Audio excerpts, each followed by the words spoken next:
About a month ago, I did a video where I use NBA players and I compared them to famous cars. And so I decided to do the exact same thing, except I decided to use famous anime characters. Same video, same concept, just different characters. Without further ado, let's get right into it. Oh, real quick. And no. Despite it being an anime list, we're not going to do all of these as JDM cars, as it simply wouldn't fit. If you want to see a video similar to that, you can go to my underrated 90s JDM edition video.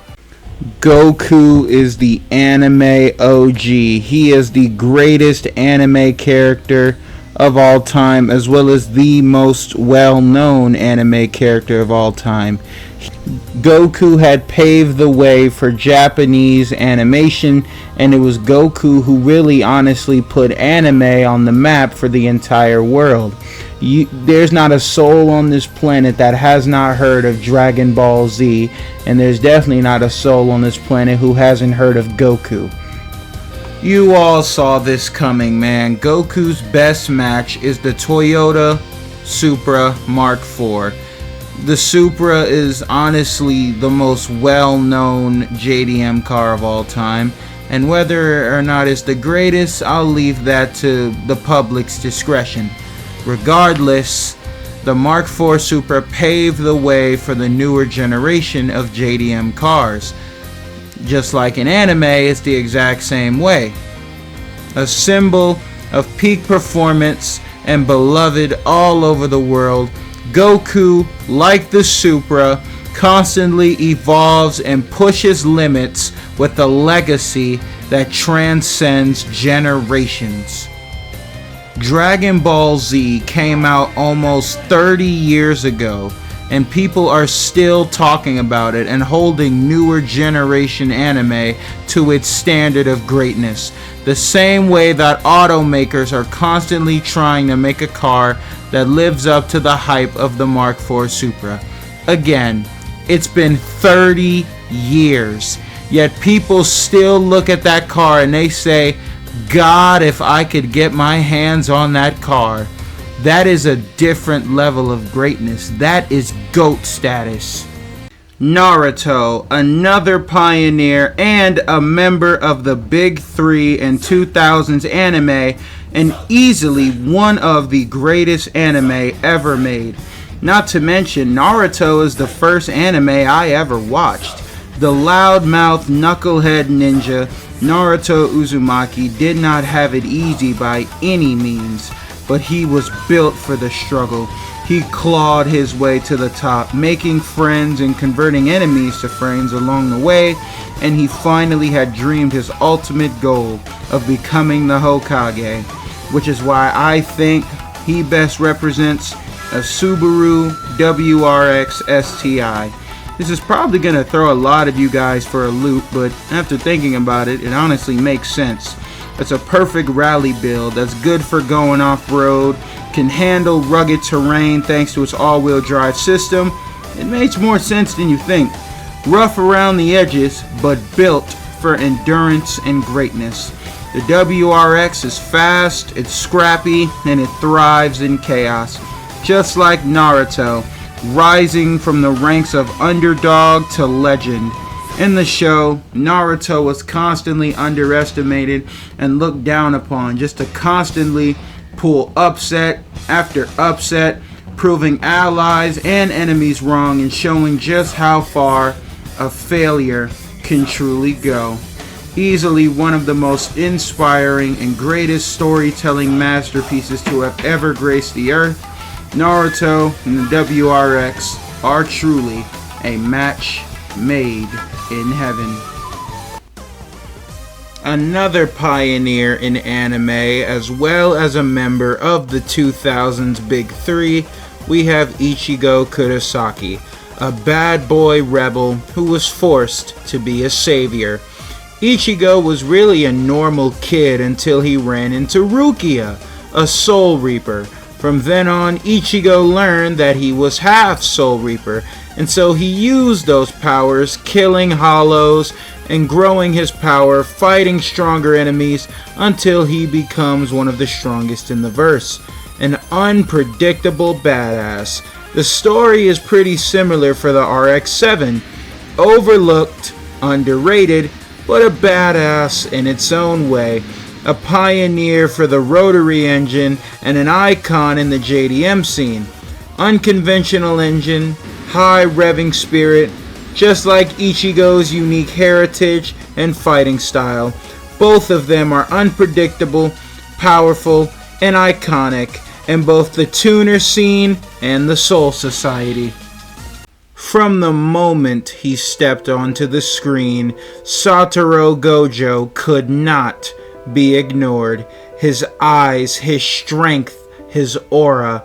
He made sure his presence was felt everywhere he went, and when he left, he was the talk of the town for weeks.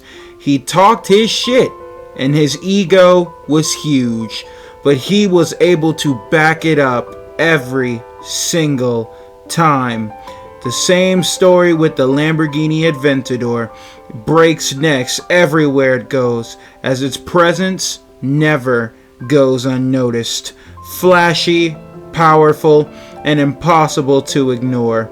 The Aventador has presence and swagger, just like Gojo, walking into battle with style and overwhelming power. Tanjiro Kamado, a kind-hearted boy who was the victim of pure misfortune and circumstance. He might not look like much to the average guy, but this young man has the heart of a lion, kind and nurturing, yet fierce and unwilling to give up. The Honda Civic doesn't look like much either at first glance, but with enough love and nurturing, this car can turn into an entirely different beast. Dependable, consistent, and surprisingly capable. The Civic might not scream hero, but it always gets the job done with heart, just like Tanjiro. He's not flashy, it's not attention grabbing, but it wins you over with its spirit, and you'll grow to love it regardless. Monkey D. Luffy, the rebel pirate who wants to be king. His entire identity is about freedom, exploration, and defying limits. And what better car does that than a 392 Jeep Wrangler? No roads? No problem. Just like Luffy crossing seas, skies, and islands, the 392 Wrangler has a massive 6.4 liter V8, the same engine as the Scat Pack, as you know. 470 horsepower and a trail-ready Jeep. It doesn't matter where you go. A goofy-looking monster with knockout punches just like Luffy himself. The Wrangler is a force to be reckoned with. Its articulation and off-road suspension mirror Luffy's Gum abilities. It stretches, flexes, and bounces over anything in its path. Luffy isn't elegant. He's loud, raw, and straight to the point. The same way that the Wrangler climbs rocks, blasts sand dunes, and doesn't give a damn about being smooth. Yusuke Urameshi, middle school punk delinquent with a heart of gold. He gave up his own life to save a child from getting hit by a car. That same Yusuke, who grew up as a street punk, turned into one of the strongest spirit detectives. The Camaro SS, it isn't polished or elegant. It's brash, powerful, and built for burnouts. The SS packs a big V8, and like Yusuke's spirit gun, it delivers explosive energy when it hits. Not the most refined by any means, but it'll leave you in the dirt if you disrespect it. Yusuke doesn't try to be a hero, but he won't turn a blind eye to someone who's in trouble. And while the Camaro is reliable, it can definitely get you into some trouble. It's got attitude, a loud exhaust, and a rebellious image that screams, "I'll win my way." when it's stock, it doesn't look like much. But oh, trust me, it's lethal when it counts. Just like how Yusuke may seem like a slacker until he punches someone through a wall. And finally, we have Katsuki Bakugo. Loud, angry, and he has a huge ego. The explosive rival of Izuku Midoriya, who is the protege of the greatest hero of all time, All Might. The Viper ACR is basically a street legal bomb on wheels. It's brutal, untamed, and it's loud. Much like Bakugo's explosion quirk, the Viper doesn't ask for permission. It dominates, with no forced induction, no all-wheel drive, and no traction control. It's a raw V10 with a manual transmission, and it demands full control. Just like Bakugo, whose arrogance makes him believe he can do anything on his own, and he refuses to rely on anyone else. Wide body, massive rear wing, and an aggressive stance. The Viper just looks pissed off. It's the automotive version of Bakugo's scowl, and it's not just a straight line brute. The Viper destroys lap records with ruthless grip and downforce. That's Bakugo's strategy too. Win with brute force and precision. Be sure to like the video and subscribe, as we're on the road to 1,000 subscribers. And if you want another video like this, be sure to leave it in the comments and tell me what kind of characters or whatnot you want next. With that being said, I'll see you guys later.